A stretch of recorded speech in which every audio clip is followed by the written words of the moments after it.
हाँ जी, 9th class. आज हम साइंस सब्जेक्ट के चैप्टर नंबर 3 परमाणु एवं अणु के पार्ट फर्स्ट के बारे में पढ़ेंगे। परमाणु एवं अणु, इनके बारे में जानने से पहले हमें पता होना चाहिए बच्चे पदार्थ। मैंने आपको बताया था कि ये जो पदार्थ है छोटे छोटे कणों से मिलके बनता है। जैसे मान लीजिए एक दीवार है, दीवार एक एक ईंट को जोड़ के बनाई जाती है, ठीक है। जो परमाणु है वो उसी प्रकार छोटे छोटे अणुओं से बनेगा। पदार्थ क्या होता है बेटा? पदार्थ वो होता है जो कुछ जगह घेरता है। मैंने आपको पिछले टॉपिक में पदार्थ के बारे में बताया था। पदार्थ इवन एक आप जो चीनी है, चीनी का सिंगल क्यूब भी लेगो तो वो भी एक पदार्थ होगा। क्यों? क्योंकि उसने भी कुछ स्पेस जो है कवर की है। परमाणु होता है जो छोटे छोटे अणुओं से मिलके बनता है। जैसे मैंने आपको बोला दीवार, दीवार जो है वो एक एक ईंट को जोड़ के बनाई जाती है, तो उसे हम क्या बोलेंगे? परमाणु। आगे आ गया बच्चे रासायनिक संयोजन के नियम। देखिए, रासायनिक संयोजन मीन्स नेचुरली ये जो क्रियाएं होती हैं वो किन में होती हैं? रासायनिक क्रिया में। क्योंकि रासायनिक संयोजन किस में होगा? रासायनिक क्रिया में। अब सबसे पहले पता होना चाहिए रासायनिक क्रिया क्या है। वह क्रिया जिसमें दो या दो से अधिक अभिकारक मिलकर एक नया उत्पाद प्राप्त करें, जैसे चाय, दही आदि। ठीक है, आपने किचन में अपने मदर को देखा होगा बेटा कि वो क्या करते हैं, कुछ पानी लेते हैं, कुछ चाय पत्ती लेंगे, चीनी लेंगे, दूध लेंगे, ठीक है। इन सबको मिक्स करके, इन चारों चीज़ों को मिक्स करके उन्होंने एक नया उत्पाद बना दिया जिसे हम बोलते हैं चाय। या फिर देखिए, हम जब दूध और थोड़ा सा उसमें दही मिला के उसे कुछ समय के लिए रख देते हैं तो उससे एक नया पदार्थ बनता है जिसे हम बोलते हैं दही। एक बात यह है बेटा कि हम रासायनिक क्रिया में पहले वाला जो पदार्थ है वो प्राप्त नहीं कर सकते। अब मैं बोलूँ जी चाय में से मैं पानी अलग कर दूं तो नहीं हो सकता। दही को मैं दोबारा दूध में बदल दूं तो नहीं हो सकता।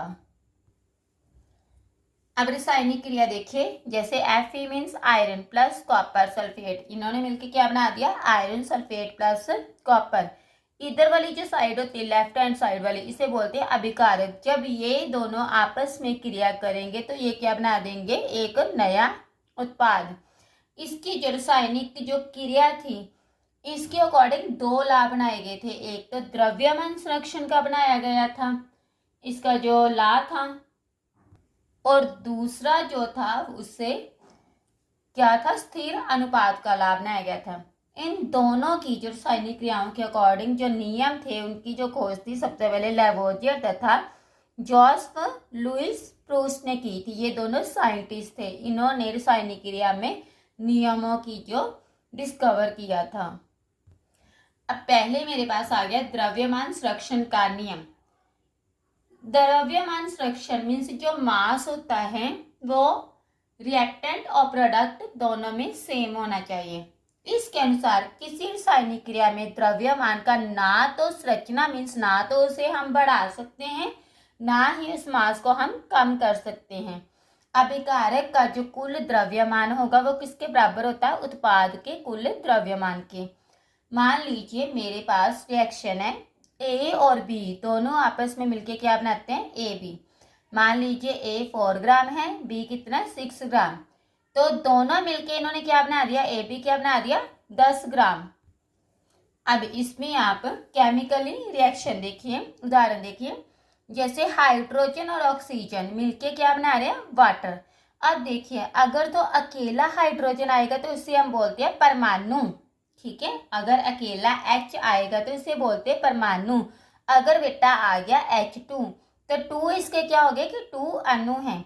मीन्स इसमें क्या हो गया? हाइड्रोजन के 2 अणु, इसमें क्या हो गया? ऑक्सीजन के 2 अणु। हम ऑक्सीजन को परमाणु नहीं बोलेंगे। अब देखिए, इसका जो है हमने क्या लिया? एटॉमिक मास, एटॉमिक द्रव्यमान पुंज। कैसे हो गया? जैसे 2 और 2 कितना हो गया? 4, और हाइड्रोजन का एटॉमिक नंबर कितना होता है? 1। 4 मल्टीप्लाई 1 प्लस यहाँ पे ये वाला 2 हमने पहले लिया। ऑक्सीजन का जो मास है, एटॉमिक जो मास है वो कितना हो गया मेरे पास? 16, ठीक है, तो कितना बन गया, इक्वल टू, यहाँ पे 2 का 2 ले लिया, हाइड्रोजन कितने हैं मेरे पास 2 है, 2 इंटू 1 2 हो गया, प्लस ऑक्सीजन का कितना आ गया मेरे पास एटॉमिक मास 16। अब 4 1 का 4, 2 को 16 से किया कितना आ गया 32, यहाँ पे 2 का 2 लगा दिया, 2 और 16 प्लस किए तो कितने आ गए 18। अब क्या बन गया 32 और 4 कितने हो गए मेरे पास 36 ग्राम, यहाँ पे भी 18 को 2 से किया कितने हो गए 36 ग्राम।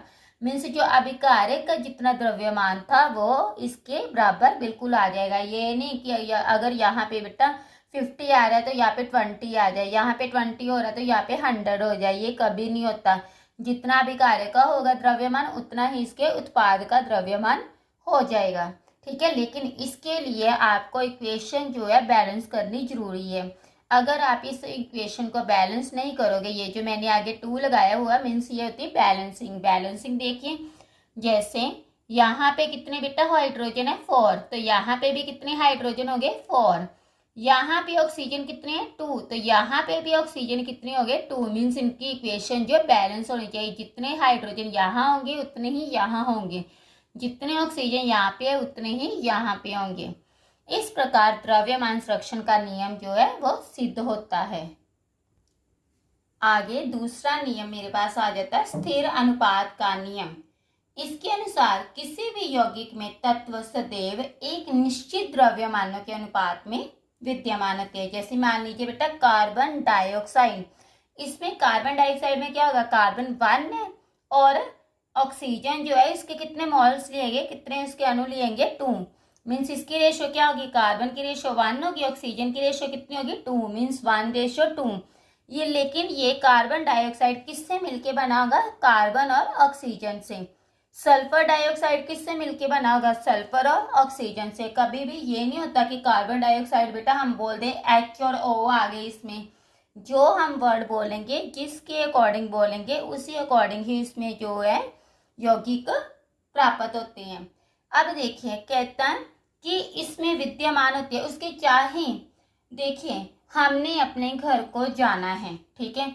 अब जरूरी नहीं है कि हमारे घर को, देखिए हमारे घर को 4 रास्ते पड़ते हैं, जाना हो तो मैंने बेटा स्कूल से सीधा घर को ही है, चाहे मैं A वाले रास्ते से जाऊं, चाहे B वाले रास्ते से जाऊं, चाहे C वाले रास्ते से जाऊं। मीन्स ये होता है स्थिर अनुपात का नियम। अब इसमें भी देखिए जब हम कार्बन को ऑक्सीजन के साथ मिलाएंगे तो क्या बना कार्बन डाइऑक्साइड। यदि मैं मीथेन गैस को ऑक्सीजन के साथ मिलाती हूँ तब भी कार्बन डाइऑक्साइड और वाटर बनता है। यदि हम कैल्शियम कार्बोनेट को जलाते हैं, गर्म करते हैं, तो भी क्या बनेगा कैल्शियम ऑक्साइड और कार्बन डाइऑक्साइड। इसमें देखिए कार्बन डाइऑक्साइड हमने तीनों में से अलग अलग तरीके से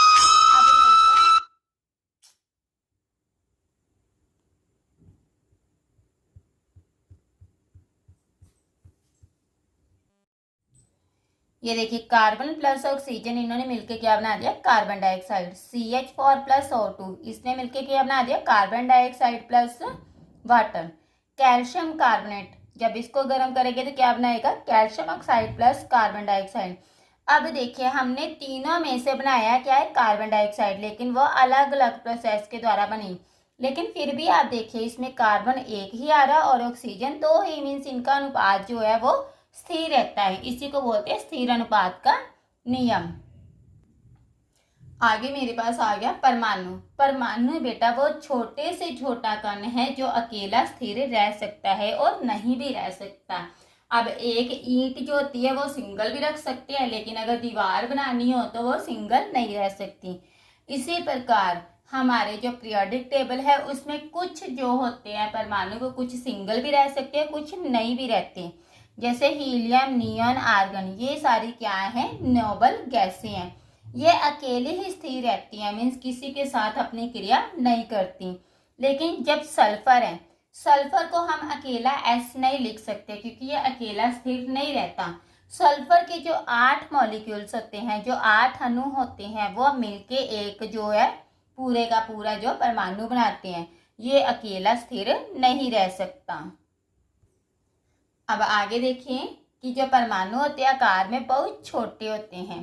इनके हम किससे माप सकते हैं नैनोमीटर, इनको नैनोमीटर में मापा जाता है। और 1 नैनोमीटर जो होता है वो 10⁻⁻9 मीटर के बराबर होता है। आप खुद ही देखिए कि ये कितना ज़्यादा छोटा है।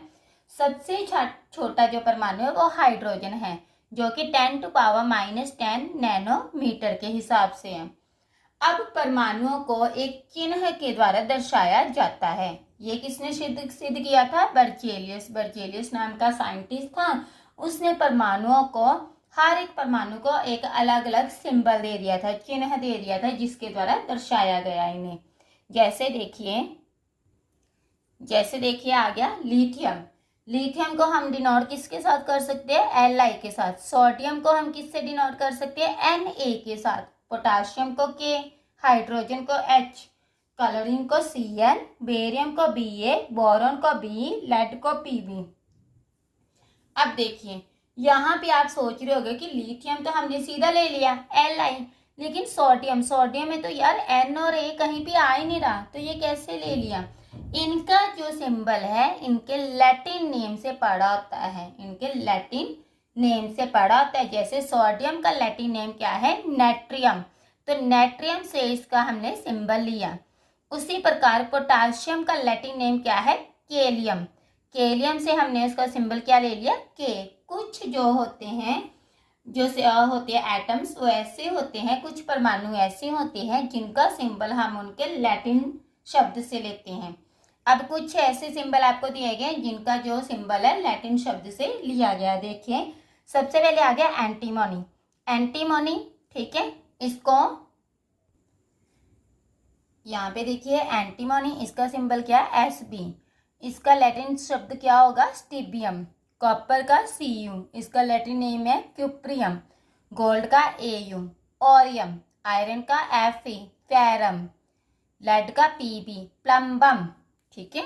इसका क्या है नेम? प्लम्बम।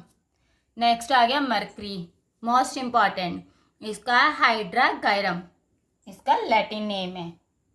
आगे आ गया टिन, Sn, इसका नेम है स्टेनियम। टंगस्टन का W, वल्फरम। सिल्वर का Ag, अर्जेंटम।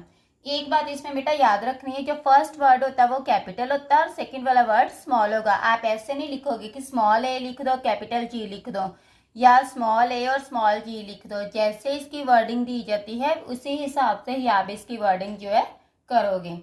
आगे आ गया मेरे पास परमाणु पुंज। किसी भी परमाणु का एक बिल्कुल सही पुंज नहीं पता किया जा सकता।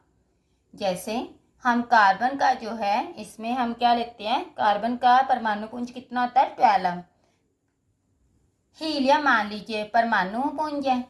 परमाणु पुंज जो है बेटा, हम एक को कंपाउंड को ले लेते हैं और बाकी के जो होते हैं उसके साथ रिलेटिव, ठीक है, उसके साथ मिलते जुलते हम उसका पुंज बनाते हैं। जैसे हीलियम का जो परमाणु पुंज होगा वो 4 गुना अधिक भारी होगा कार्बन परमाणु से, इसलिए इसका परमाणु पुंज कितना हो जाएगा? 1/12 कार्बन के हिसाब से अनुसार होगा। अब जैसे हाइड्रोजन है, तो हाइड्रोजन के देखिए 3 आइसोटॉप होते हैं, H11, H12, H13। इनको हम बोलते हैं आइसोटॉप, ठीक है। सोडियम जो है वो 23 गुना अधिक भारी कार्बन से होगा, इसलिए इसका परमाणु पुंज 1/12 कार्बन के हिसाब से होगा। अब आगे आपको कुछ गृह कार्य दिया गया है, कुछ होमवर्क दिया गया है जो आपने करके मेरे नंबर पे सेंड करना है। सोने का चिन्ह क्या है? मीन्स गोल्ड का चिन्ह क्या होगा? परमाणु पुंज की परिभाषा दें। द्रव्यमान संरक्षण नियम की व्याख्या उदाहरण सहित करें। जैसे मैंने आपको H2 और O2 की एग्जाम्पल देके बताया था। नेक्स्ट आ गया मरकरी को लैटिन शब्द में क्या कहते हैं? परमाणु और अणु में अंतर बताएं। मैंने आपको बताया था कि अगर अकेला H होगा तो वो क्या होगा? परमाणु, और अगर उसके साथ 2 लगा होगा तो क्या होगा? 2 उसके अणु हो जाएंगे। द्रव्यमान संरक्षण नियम के अनुसार आपने S+O2 = SO2 बताना है। जैसे मान लीजिए सल्फर है, तो सल्फर का कितना आ गया? 32। ऑक्सीजन का कितना होता है? इसका परमाणु पुंज होता है 16। तो आपने इन दोनों को बैलेंस करना है, जैसे मैंने हाइड्रोजन और ऑक्सीजन की एग्जाम्पल लेके किया था। ओके।